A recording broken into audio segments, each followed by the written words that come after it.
All right, so I'm just here with Buddy this morning. I just wanted to make a little video showing sort of our morning routine to keep things relatively calm with him and keep him under control. One of his biggest issues early on when he got here, and I'm sure at home, is bursting out of the kennel and just, going wherever he wants. He would rush all the way upstairs to the back door, even into the bedroom and jump on the bed, whatever he really wanted to do, if you weren't careful when opening this door, if you didn't practice some thresholds. So to start with, we would just open the door and close it on him each time he tried to rush out. I would say NO, and I would close the door, and he would start to back up.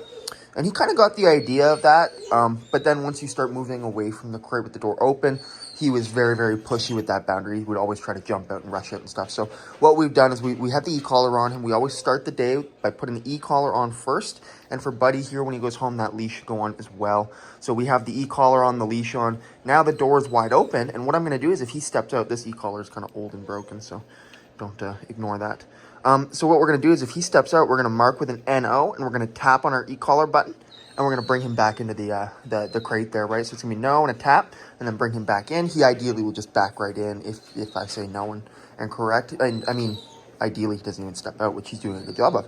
So once he's in there practicing that nice calm threshold, what we can do is we can release him with our release cue. So Buddy, break.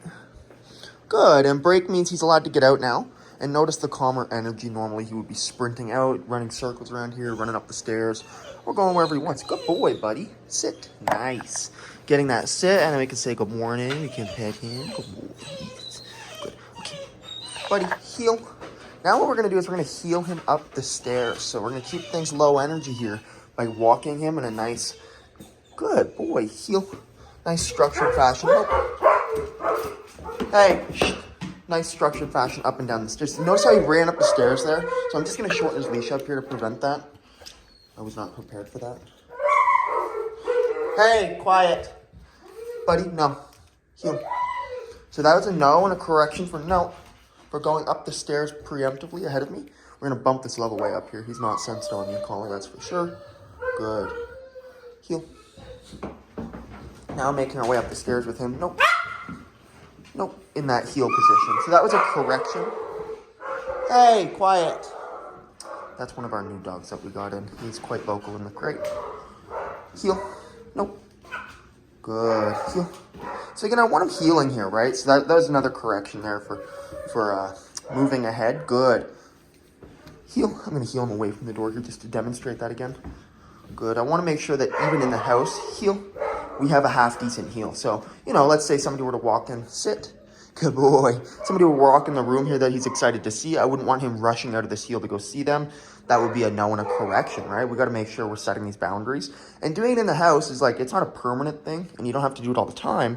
But certainly when he comes home, it's going to be recommended to add that structure, that routine, and those, that obedience into your just daily routine, right? Heel. Good boy. And it's just going to keep him more in tune with you.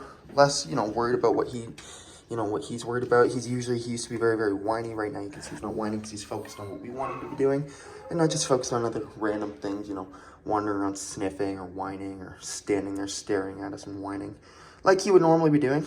So anyway, I'm going to release him now. So I'm going to open the door. The leash is going to come off. I'm going to give that release cue and send him out for a potty break. So we always make sure, I will demonstrate that. We make sure, I'm going to leave the leash on while I demonstrate it too. So right here, right, if he rushes out, I'm going to say NO. No. Good, come. Good. So there's a correction. That level is turned up a bit higher than it needs to be right now. So that's pretty obvious right there, just because he's vocalizing a little bit. He's a vocal dog, though. I wouldn't worry too much about that. And he's certainly not a sensitive dog. He knows exactly what the corrections for rushing out. I mark it with an NO, I add that punishment, and ideally I only have to do that a few times. He's actually very, very good with that boundary typically. Buddy, break.